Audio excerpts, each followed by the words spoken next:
After watching this episode, being called gaijin might not seem so bad. In the Edo period of Japan, if you were from another country, you might have been called karabito, which basically meant Chinese or Korean. That's because they mostly knew about these countries back then. So they aimed to avoid offending the Chinese or the Korean, as well as individuals from the other countries. But what does it really mean to be a foreigner in Japan's past? Being called gaijin in today's Japan might be uncomfortable for people with foreign backgrounds.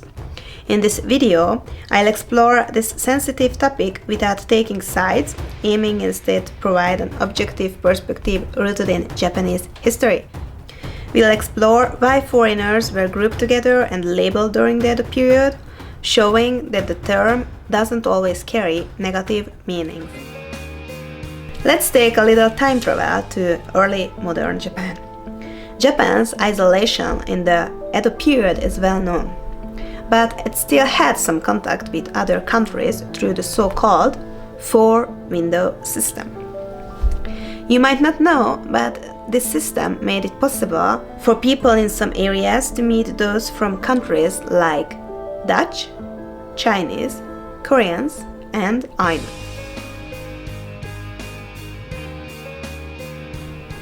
The term gaikoku, which literally means outside country, or reversed as kokugai, out of the country, as we know it today, was not commonly used in the Edo period. Instead, people referred to different countries or regions beyond Japan as ikoku. So anyone born in regions beyond Japan was initially categorized as ikokujin, or people of different lands.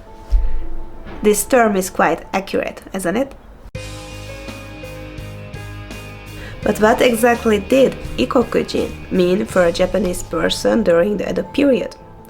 Ezo, which corresponds to present-day Hokkaido, and Ryukyu, which is known today as Okinawa, were not part of Japan during that time. As a result, people from these areas were also referred as ikokujin, as for example depicted in the Japanese-Chinese Pictorial Encyclopedia. People from different countries didn't come very often to Japan, but sometimes they did. There were big parades on the streets of the capital city, Edo, with people from different places all celebrating Japan.